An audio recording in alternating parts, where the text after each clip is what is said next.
I'll switch to English to make it more accessible to our non-Czech speakers or Czech non-speakers or whatever.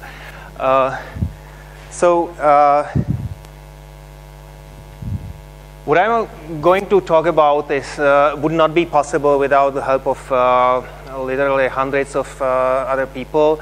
I just tried to highlight some of the more important ones here, and especially I should thank to Martin Popel and Milan Straka, who did a terrific job in helping me with this. So the topic is CoNLL shared task in multilingual parsing from raw text to universal dependencies.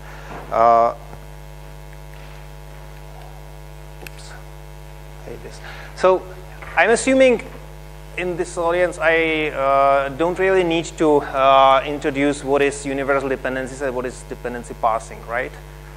If that's not true, please raise your hands. Okay. So there's this long tradition of having shared tasks in natural language processing, and that includes parsing and dependency parsing. I believe probably the oldest one, at least the oldest one that I'm aware of, shared task in parsing was in like 11 years ago, CoNLL shared task 2006, which was also a huge impulse for subsequent interest in multilingual parsing, so not focusing just on English. There were 13 languages, and a number of teams tried to provide the outputs on the test data for that. Then there was a subsequent shared task in 2007, again associated with the CoNLL conference, with slightly different set of languages. And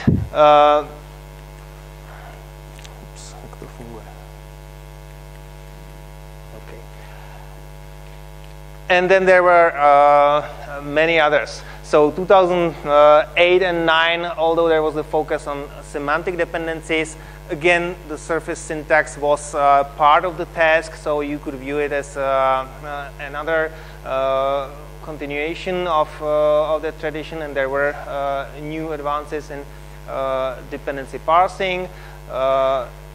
Two smaller tasks in India focused on Indian languages. SPMRL is an abbreviation of syntactic parsing of morphologically rich languages. Again, 2 years with this set of languages. I'm sorry, I'm just using the ISO language codes for brevity, so if you want an explanation, please let me know. And more recently this year, there was this Vardail shared task, which was focused on cross-lingual parsing. So essentially you have a pair of related languages like Czech and Slovak, and the assumption here is you don't have any training data for the target language, but you have plenty of data in the source language, and because they are related, you try to train something on Czech and apply to Slovak, for instance. And there were Slovenian and Croatian, and Danish, Swedish on the source side, Norwegian on the target side. So this is something we took part in. It was a small task, but as far as I know, it was the first task which really did something with the universal dependencies data. And finally, this year we are organizing a large task. You could say like CoNLL after 11 years, but this time it's really probably the largest parsing task so far in terms of number of languages, and there's also a couple of extra novel aspects which I will be talking about in a minute. So our intention here was to include all languages for which we have data, so not to exclude anything, because it's also an important visibility aspect for the providers of the data. There were just two exceptions. One of them was if the tree bank is so small that we couldn't really test anything, and the threshold was set to 10,000 words available for testing, then we excluded it. And also for data that are not publicly available, and we have some such tree banks in UD, then we excluded it because we wanted the data sets to be available for any follow-up research without obstacles. So we had to exclude one Arabic tree bank because it's a large one, but in UD there's only the annotation but not the underlying text. So if you want to have the data, you would have to obtain it separately and then merge it together with the UD annotation. So it's not suitable for the task. And because of the 10,000 test words condition, we had to exclude Belarusian, Coptic, Lithuanian, Sanskrit, and Tamil. And that's it. We did include some other languages for which we have the 10,000 test words available. But because of that, we have really small training data, especially the bold-faced one, Kazakh and Uyghur, for which we have almost no training data at all. But we have the test data. So the participants would have to use some cross-lingual techniques to train a parser on something else than the Kazakh data, because there is non-Kazakh data, and try to apply it to the test data that we provide. In addition to that, we have also 4 surprise languages: Buryat, Kurdish, Northern Sami, and Upper Sorbian. So these various, the surprise language means that not only there is no training data, but also the participants didn't know what the languages were going to be until like a week before the test phase. So I think 2 weeks ago. Then we told them what the languages are going to be, and we provided a small sample so that they could at least see something, how the data looks like, whether Kurdish is written in Latin or Arabic alphabet and so on. But they still had to apply some cross-language training, model transfer. So the only difference between the surprise languages and, for instance, Kazakh is that for Kazakh, you knew well in advance that Kazakh will be one of the languages. So you could prepare something. Maybe you would decide, okay, let's improve my ability to train something on Turkish because Turkish is related and we have training data, for instance. Otherwise, Kazakh was very similar to the surprise languages. And even more, beyond this test set, there is also a brand new parallel tree bank annotated in UD style, provided by various sites, most notably DFKI in Germany did the translation, and Google did the annotation of most of the languages. So in the task we have 14 languages. These are not surprise languages. These are languages that are available. We have training data for them, but this is a new data set, and it's not necessarily the same domain, so it may be difficult for the participants to decide what model to use. If you have participated in a shared task or seen rules of some shared task, you may have noticed that quite often there are 2 tracks, open track and closed track, which means that in the closed track, you are supposed to only train your system on the data provided by the organizers, so that everyone is sort of on the same page and it's more comparable. While in the open track, people are generally allowed to use any data whatsoever, and then they can compare whether the additional data helped them or not. We decided that the task was already complex enough, so we didn't want to further split it into 2 tracks. Instead, we had just one large track where we included pretty much everything. Formally, the track was closed, but we really wanted people to be able to use anything that they believe would help them, as long as these were data that are publicly available, so that even after the shared task, people can develop new systems and compare them and have the same conditions available. So we listed a number of available resources. We even asked the participants to propose some other data sets that they wanted to use. So this is already extended. So someone proposed they wanted to use Wikipedia dumps. So we said, okay, it's freely available, let's use it. Obviously, not everyone used everything here, but they had the opportunity. Common crawl is a special thing here, thanks to especially the folks at the University of Turku and Milan Straka here. We have a huge corpus of raw text from the web for almost all the languages, obviously different sizes for different languages. I think in total it's something like 90 billion words. which is now available. Word embeddings counted on that, and it's even pre-processed and parsed for whoever wants to use it. If you have worked with universal dependencies, you also may know that for some languages we have more than one tree bank there. So for instance, for English, we have something labeled UD English, which is the web tree bank annotated at Stanford. We also have UD English Linus, which is the English part of a Swedish English parallel tree bank. Now we also have parallel TUT, the Turin University Tree Bank, which again has English and 2 other languages there.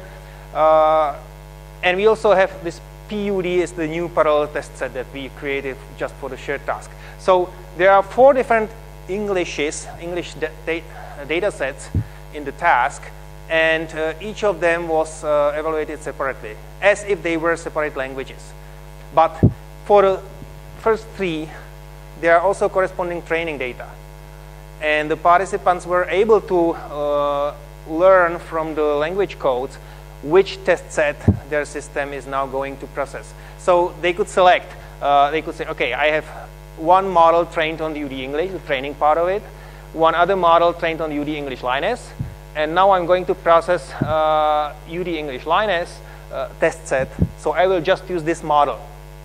Another team could have decided, okay, I have these 2 training data sets, and I believe because together that will be a larger training set, I will use a model that's trained on both to parse any of these. That's also a valid decision. Even if they decided that they have a model trained on all the other languages, English and French and Italian, I don't know what, they could still use it. So that was their decision. But there was always the danger that the target test set will be a different domain. So some of them are fiction, some others are blog, social reviews, and so on. So that's also something to consider. In total, we have 81 test files, which includes there are 45 normal languages, 4 surprise languages, and the rest is additional data sets for existing languages. And the main score, obviously we have a lot of different statistics that we are able to compute and publish, but the main system score that we use to rank all the systems submitted is the macro average labeled attachment score across all these 81 files. Now, the other important aspect that is novel in this shared task in comparison to the previous ones is that we want the results to really tell us something about the real-world scenario. So previously, the usual scenario was that the parser got an input, gold standard part of speech text, human assigned part of speech, gold standard tokenization, and it only focused on parsing. But you never knew whether if you take that parser and apply it to new text, whether your accuracy will still be 80% as you read in the paper, or it will be something much less, because you are not able to reproduce the tokenization scheme that they used, and the parser obviously behaves much differently. So in this task, we wanted the participants to really process the raw text, and we didn't provide them with any gold standard processing whatsoever. So that includes sentence segmentation, tokenization, word segmentation, and morphology if it's necessary for the parser. Some parsers just ignore morphology and they train directly the syntactic structure. The only exception here is the morphology for the surprise languages was available, and it was predicted based on a model trained on the test data, like cross-validation style. So we took one part of the test data, trained the model, and applied to the other part of the test data so that we don't apply it on the part that it was trained on. But that is the only thing that the participants would not be able to train themselves. And then parsing is the last step that the systems were supposed to do. To make the task more accessible, because you see this is a lot of work and a lot of different models that people would have to train, we provided a baseline system. This is the well-known UD pipe done by Milan Straka from this building. And that actually includes a parser. But so we Milan trained baseline models, and everyone could download the parser, including the models, and start with that. So you could start with an existing parser that produces the baseline accuracy of parsing, and then try to improve it somehow. But even if you wanted to use your own parser, we provided the test data pre-processed by UDpipe. So if you didn't want to care about tokenization and sentence segmentation and so on, because you really wanted to do only parsing, then you could take the output of UDpipe pre-processing just without any syntax, and then you would add just syntax. Obviously, that means that you trust UDpipe and you believe that its segmentation and morphology is the best you can get. If there are any errors, then your parser will probably suffer from them. So that's UDpipe. We also announced there is another baseline system, SyntaxNet, from Google.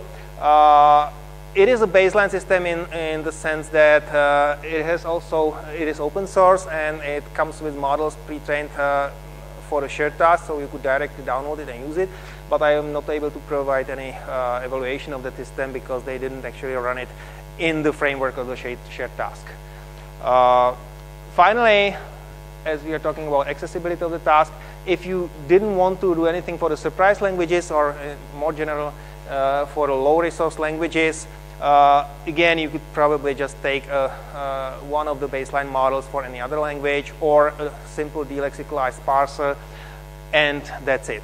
You will get low score probably for the low resource languages, but because we average everything over the 81 test files, there is still a good chance that you will get a higher score altogether if your parser is really good on the normal languages. Now,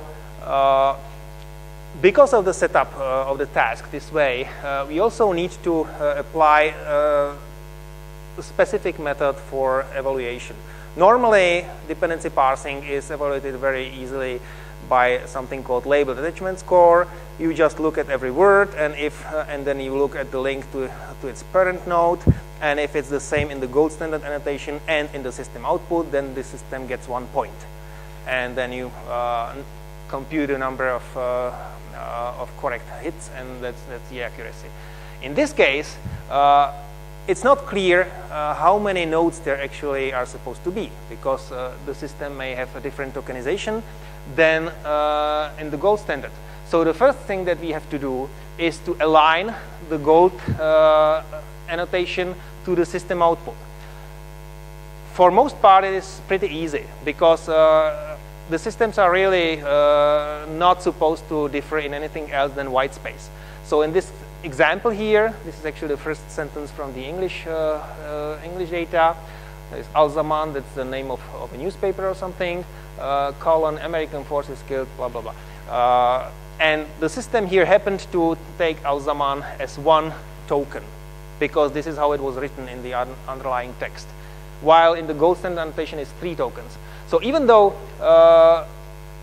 we have here token number 1, 2, 3, and here is number 5, we will still be able to pretty easily match American to American, because we know that if you just ignore the spaces, that this goes from position 0 to position 7. This goes also from position 0 to position 7. And you just mark that these don't match. So there's a problem here that will be reflected in the evaluation. Essentially, if we cannot align a node to the gold standard annotation, any dependency going into the node or out of the node is considered incorrect. So that's the simple rule of thumb here. But we still will be able to say that American and American match each other, so that if this is attached correctly, there will be a good point into the score. Now, if you know UD, then you also know that there is a special secondary level of word segmentation. There is something we call multi-word tokens. So a surface token can be split into multiple syntactic words. So in this German example, im is a contraction of a preposition and article, preposition in and article dem. And in the surface text, you will not see the in dem, while in the gold standard annotation in the tree, there will be these 2 nodes. So that's another level that the systems have to predict. And now the evaluation becomes more difficult because this no longer corresponds to whatever you see in the surface text. But fortunately, in the file format that we use, both the gold standard annotation and the system output must contain a marking that will tell you now we are entering a multi-word token. So the system will say, now I believe there is a multi-word token, and I'm here it starts, and I will tell you when it ends.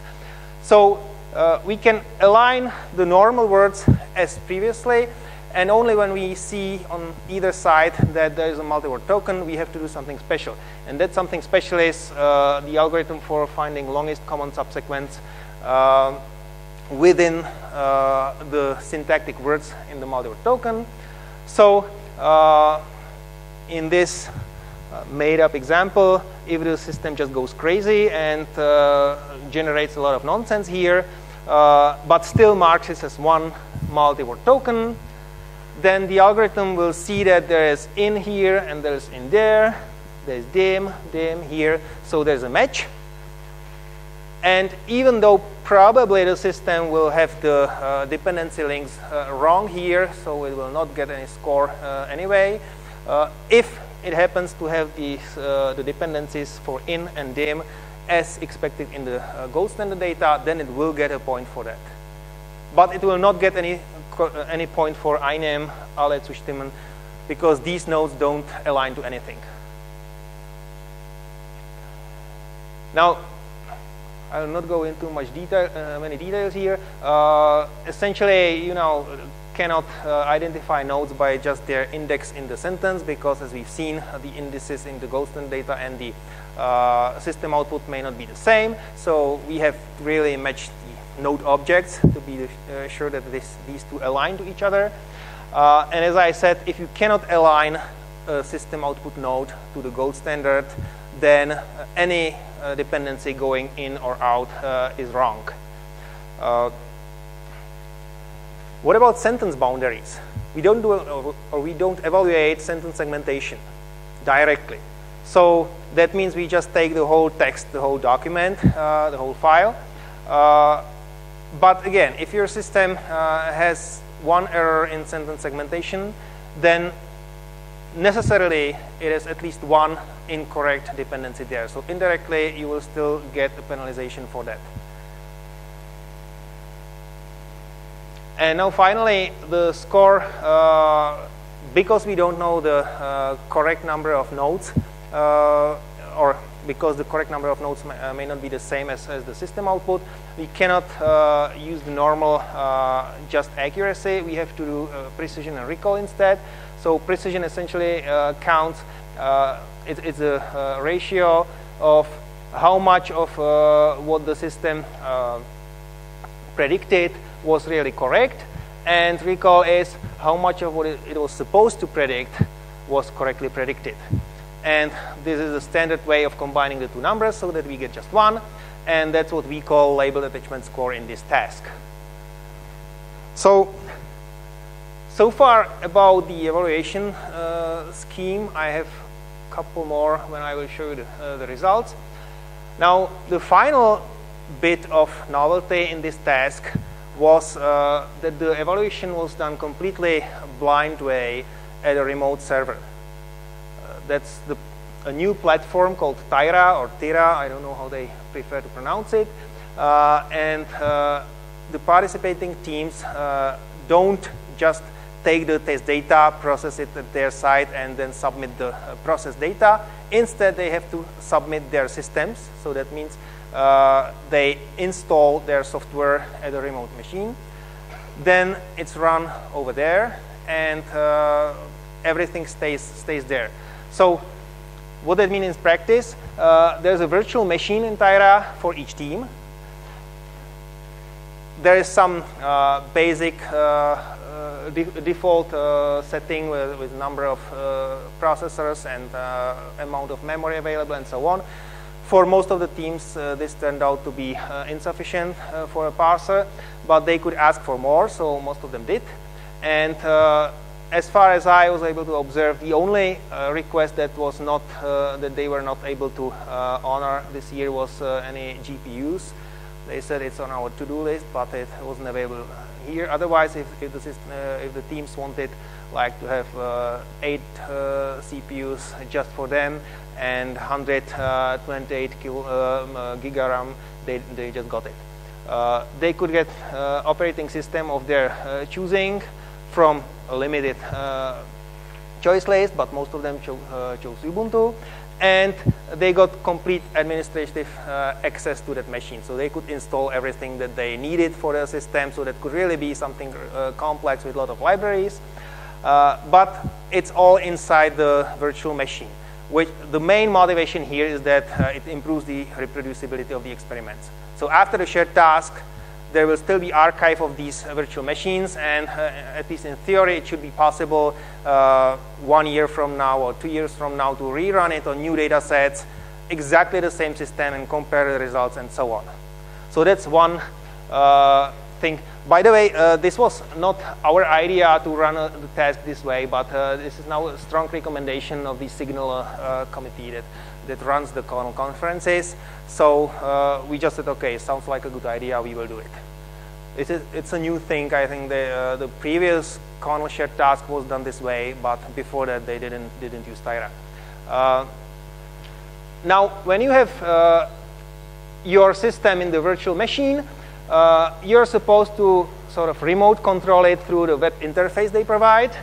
And while it is running on the test data, it is so-called sandboxed, which means it is detached from the internet, and you can't see anything except that it's running, or at least they say it's running. And only after it stops, you will be able to get some feedback. And usually, if it's on the real test data, you will still not see anything, because the motivation here is that we should prevent any leakage of the test data. So unless the moderators of the task authorize some information to be passed to the participants, they will not see anything. Obviously, this is sort of good for making the environment fair competition for everyone, and especially preventing the people from tuning their systems on the real test data. At the same time, it makes the task extremely difficult. And it turned out that for some of the teams, this was really a killing feature. And some others struggled through the week of the test phase very, very hardly. So hardly that actually Jamel Seda created a hashtag on Twitter called parsing tragedy, and I believe many people followed it. So just to give you a couple of examples, you could debug actually on the development data. So there you could see something more, because development data was not secret. But there is still a lot of obstacles that could come into your way. One of them is the surprise languages and others. So there are test files that you never encounter into development data. Some of the parsers just were not prepared correctly for the new files. They failed to find a model or something, and they crashed.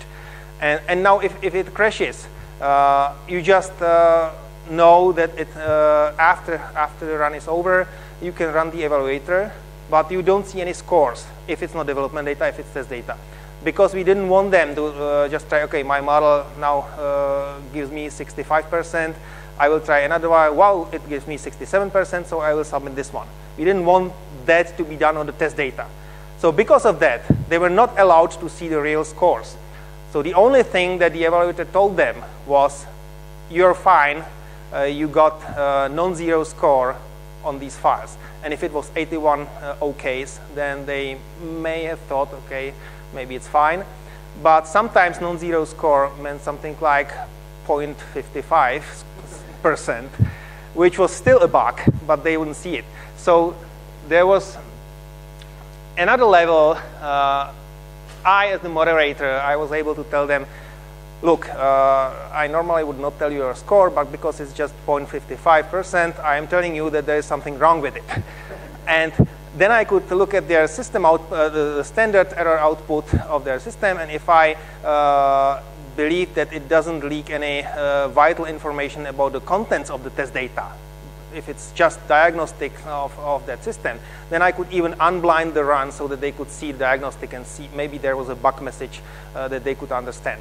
But obviously that takes a lot of time, and I wasn't available around the clock, and sometimes because there were so many systems, sometimes it took like 1 day or something before I replied. So that was also quite frustrating for some of the teams. And then imagine this possibility. Your system runs for 2 days. It was not supposed to run that long because on development data it just took 5 hours. But still, you don't want to kill it because you want your results, and hopefully it's producing something. And even I, as the moderator, I was not able to enter the virtual machine while it was running. It was actually possible, but only by the administrators of Tyra. So that was actually my feedback to Tyra, that next time they should find out a way how to make this available, at least for the task moderator, because some of the teams really suffered from not being able to realize that their system is not doing nothing. The system just slept in an endless loop for 2 days until they became nervous, and on the 3rd day they asked us to kill it, and then we found out there was just the first 2 files output and nothing else, so they had to rerun it, but there was no time left because it was the deadline was coming. So at the end we had to allow them to just run it partially, not on all the 81 files in one run, but just on part of it, and then we had to stitch the runs together so that we got the final score. Then there were other systems, which were actually those that followed the parsing tragedy hashtag, who looked like the system finished successfully. Everything looked okay. There was an okay score for all the 81 files. When I looked at the score, I said, okay, they are not really good, but 60% doesn't look bad, so there's probably no bug. Then only after we unblinded everything and showed them their diagnostic output and published the test data, they realized that the parser did not recognize any single language because of some stupid bug. So they just, for all the 81 files, they didn't know what language it was. But the parser was robust enough to switch to a generic mode instead of just crashing what the other systems did. So they were still able to produce 60% accurate output without even knowing what language they were parsing. But the tragedy is that when they finally rerun it, they found out they would have 70% and would get like the 6th rank instead of 26th. So that's the other possibility, unfortunately. So that's some really a lesson we learned. So now I'm getting to the results. We had originally 111 registrations. Obviously, some of them just tried it and then forgot it. So somewhere in the middle of the timeline, we had 56 teams which really got a virtual machine. So they like took the next step. Only 38 of them logged in the Tyra interface. So you see like the dropping, maybe not dropping interest, but maybe they gradually more and more teams found it too difficult for them. I actually got 2 official withdrawals from the task, but many others just disappeared. 34 ran something, and most of them also reached non-zero score on test data. That actually includes a couple of teams that did not reach non-zero on all of the files. So some of them got a really bad score, but most of them got something reasonably comparable. If we compare it to the old shared task in 2006 and 2007, we still have a larger number of surviving teams. So I think the task is success in this way, even though it was way more difficult than those tasks. And these are the main results and the main metric we have. It was quite interesting for me to observe it from distance because I knew what the scores were. The participants did not. So for most of the week, these 2 were running something which took really a lot of time. Like I think IMS needed like 25 hours to parse the 81 files on that infrastructure. But it was obvious from the very first result they got that they were good. This is Cornell University from New York State. They were also, I just didn't know which one of them would be the first. As you can see, neither, because right before the deadline, the Stanford parser, this is not the well-known Stanford parser, this is a new one that a student from Chris Manning did over the last year. So, but hopefully that will become the new Stanford parser. They just came in, ran for 16 hours, and they beat everyone. So that's these numbers are really impressive because that includes all the surprise languages and all the low resource languages. So for the real languages where you have a lot of training data, the scores are much higher because this is the average. As you can see, UDPipe, the improved one, this is the baseline that we provided for everyone. And then Milan took part in the contest with the improved version of that, and obviously it was an improvement. So this is impressive, I guess. Now these are the unofficial results when you include all the runs that people did unofficially after the deadline, or even some of the teams did multiple runs during the test phase, but then they indicated that their final submission is something else that was actually their best scoring submission. So this is the most unfortunate team probably. Uppsala is very similar, but a different cause for the failure. They used a publicly available library called DINET, and only during or after the task, they found out that if you use that library for training on your own computer, and then you run it on the other computer in the virtual machine, then it does not produce the same results. So they also were, in the official results, they were way down here, somewhere 20-something, but with the unofficial result, they would jump quite high. There's a lot of statistics that I could show you. I won't because we don't have time. So you could go to the website, and there is a lot of other tables. One of the more interesting ones, I guess, is word segmentation. Again, there were multiple levels of what we call segmentation, but this is one of the important ones, which sort of shows that many teams use probably the baseline segmentation because they have the same score as the baseline here.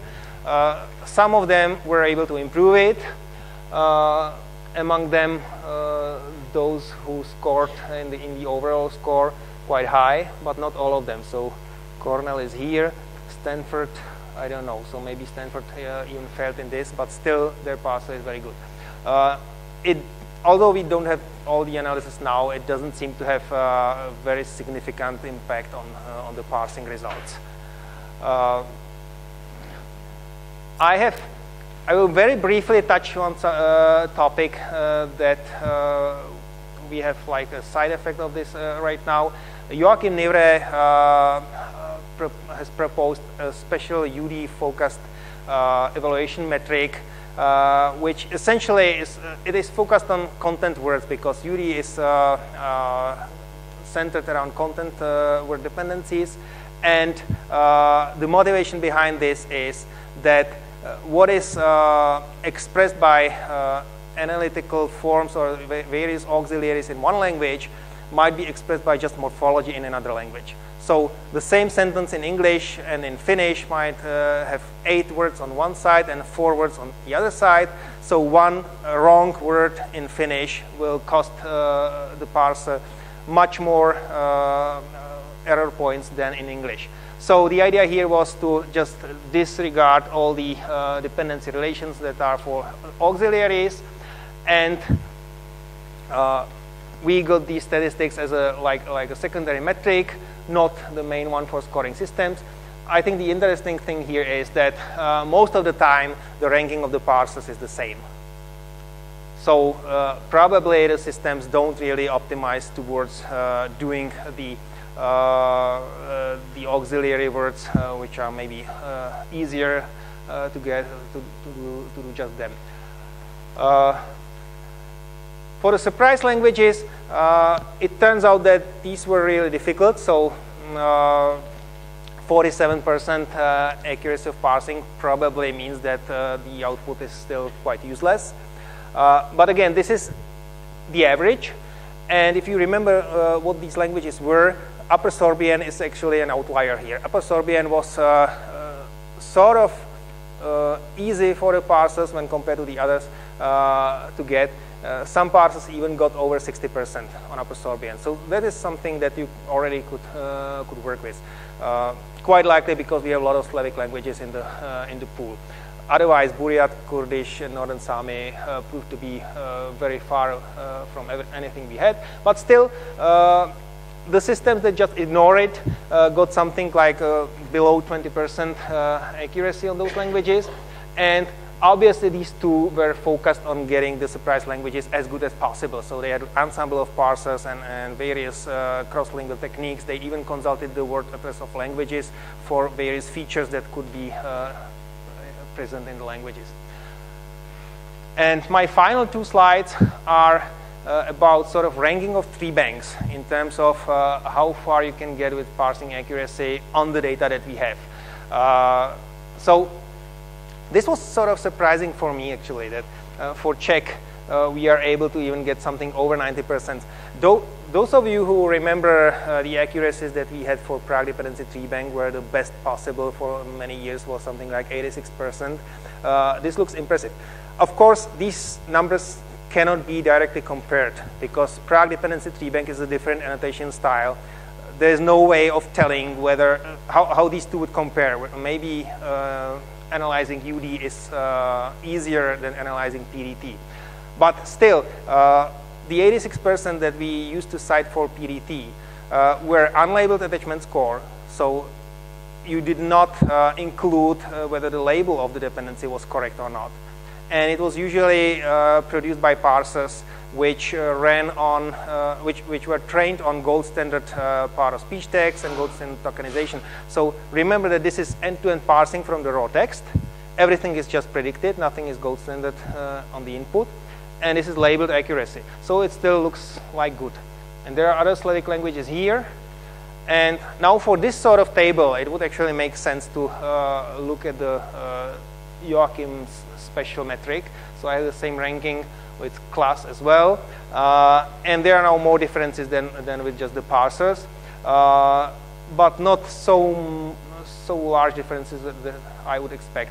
Essentially, some of the languages which have a lot of auxiliary words, like Romance languages, Portuguese, Catalan, Italian, dropped a bit, but they are still in the first 15, so it was not such a huge drop.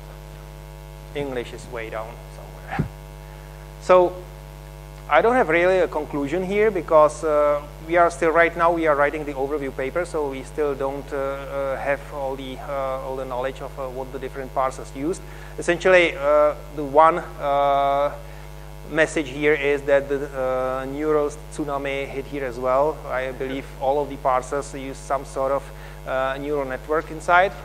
Otherwise, whatever you would like to learn about the task is at its website. So thank you.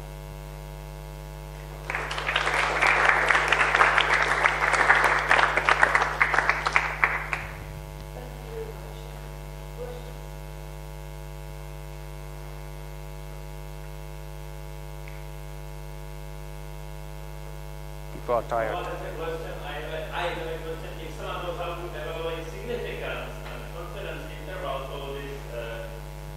for this metric, labeled attachment score with F-score, please tell me. I'm programming it right now, but any ideas are welcome. So,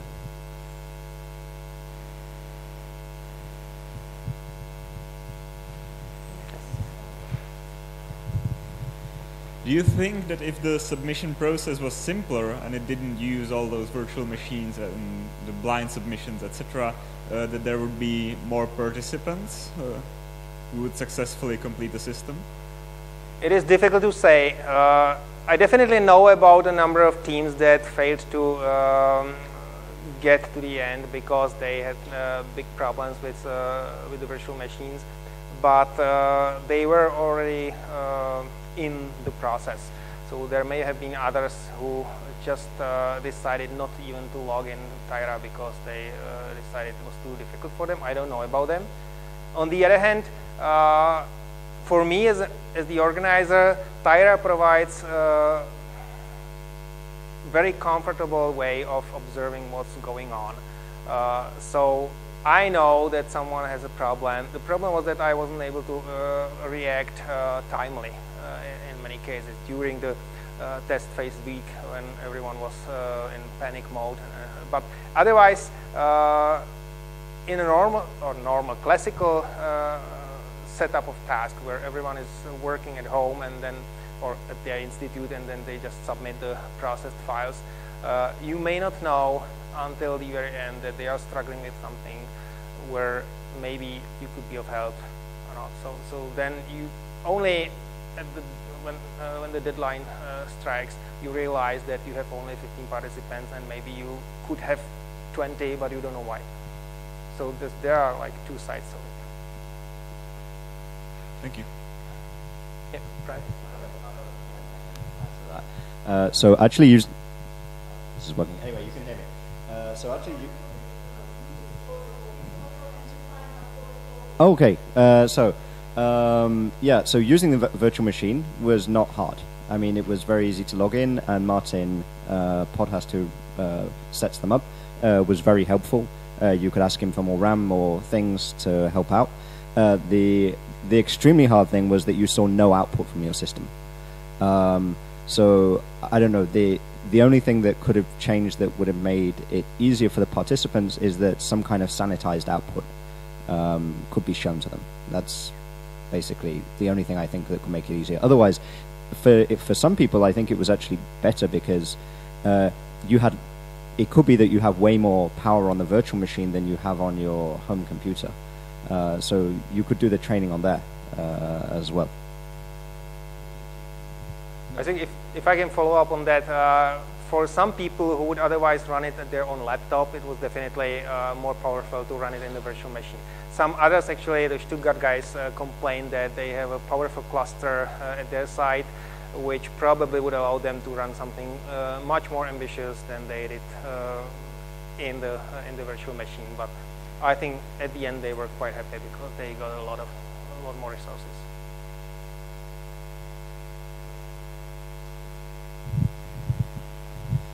I have one question. I'm sorry, I probably missed something, but I would like to know the interpretation of one of the last tables when you had the tree banks. Yeah, this one or the one before.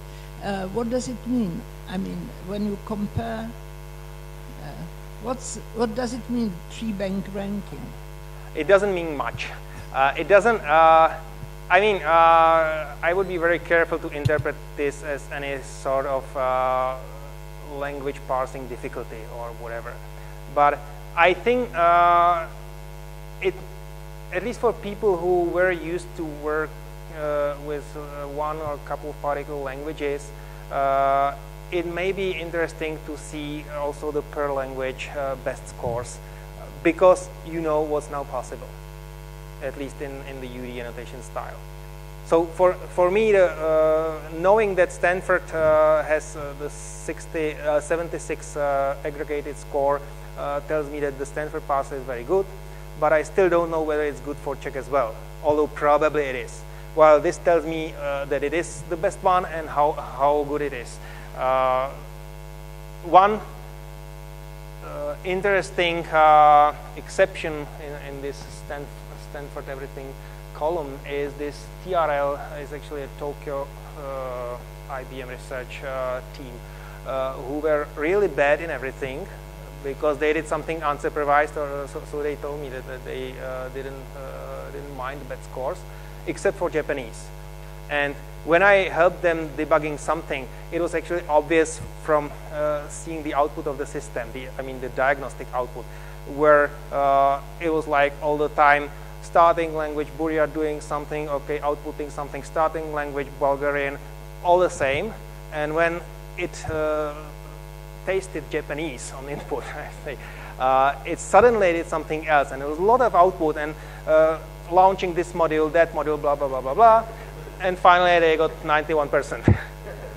They were not so successful on the other Japanese data set we had. We had this also in the parallel tree bank, which was new in this task. because they had some bug somewhere in their processing pipeline. I believe they have a lot of rule-based and really Japanese specific modules there, and one of them somehow messed up the tokenization. And the evaluation procedure is really strict about getting the same sequence of symbols, non-white space symbols, on both sides. And whenever there is missing a single quotation mark, which was their case, then it's just invalid, because you lost a symbol that was on the input and you were not supposed to delete it. So for that reason, they first got 0 on the data set, and because they were really frustrated to get 0 on another Japanese test set, then they switched. When I told them that there was this bug somewhere, but I didn't tell them where, because I didn't want to reveal the actual contents of the data. So they switched to the generic mode and did the unsupervised thing as for every other language, and got just 40% or something. Thank you.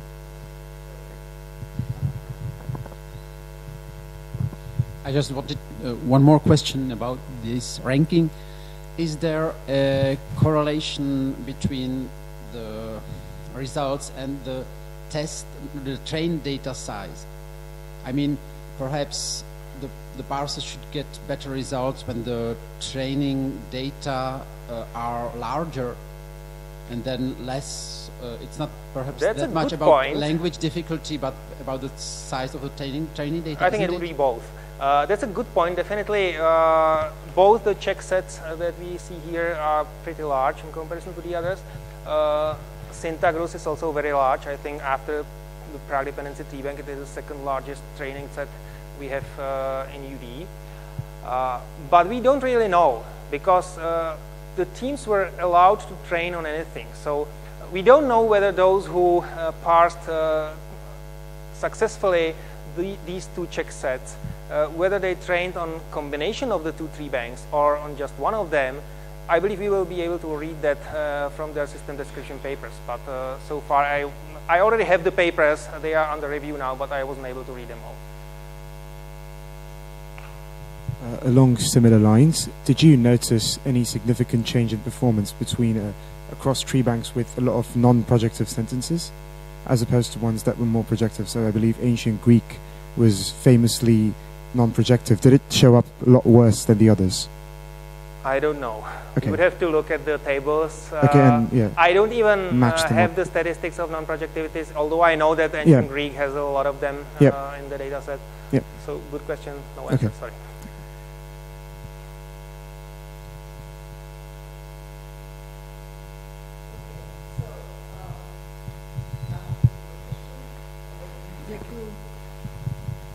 Děkuji ještě jednou všem třem řečníkům. Já myslím, že jsme měli letos krásný závěr tohoto akademického roku v rámci našeho semináře.